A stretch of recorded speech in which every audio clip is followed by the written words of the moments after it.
بھگوان کا کیا مطلب ہے؟ کیا مطلب ہو سکتا ہے بھگوان کا؟ گاڈ کا ہے، کیا مطلب ہو سکتا ہے گاڈ کا؟ ایشور کا ہے، کیا مطلب ہو سکتا ہے ایشور کا؟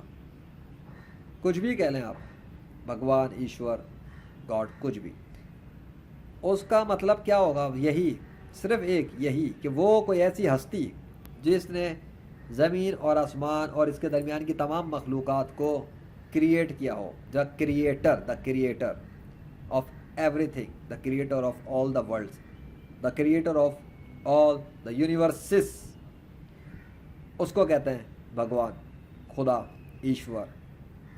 مختلف ناموں سے مختلف مذاہب کے لوگ اس کو پکارتے ہیں. وہ کتنے ہیں؟ وہ صرف ایک ہے، اکیلا ہے، ایک سے زیادہ نہیں ہے، دو نہیں ہے، دو ہونے کا کوئی ثبوت نہیں ہے، ایک ہونے کا ثبوت ہے، اور ایک ہونے کا ثبوت ثابت ہو چکا، محمد ذیشان ارشد چینل پر ثابت ہو چکا، کلیئر کٹ موجود ہے. اس لیے گاڈ، بھگوان، ایشور وغیرہ یا کسی بھی اور نام سے یعنی ٹائٹل سے اگر کوئی کس کو پکارنا چاہے اس کائنات کے خدا کو، وہ پکار سکتا ہے. لیکن بھگوان کا نام کیا ہے؟ جب آپ نام پر جائیں گے تو وہ ہے اللہ. کیوں میں دعویٰ کر رہا ہوں کہ اس بھگوان کا نام اللہ ہے؟ اس لیے کیونکہ بھگوان نے اپنے نام کو لکھ کے دکھا دیا نیچر کی مخلوقات کے ذریعے.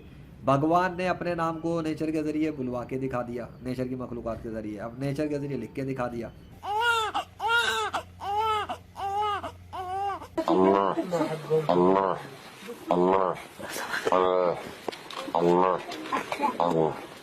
بھگوان نے اپنے آخری نبی حضرت محمد صلی اللہ علیہ وسلم کے نام کو بھی لکھ کے دکھا دیا، بھگوان نے. ٹھیک ہے، بھگوان، ایشور، گاڈ، اس نے بھگوان کا نام اس نے خود بتایا اللہ ہے، اور بھگوان نے اپنے آخری نبی محمد صلی اللہ علیہ وسلم کے نام کی گواہی بھی دے دی نیچر کے ذریعے.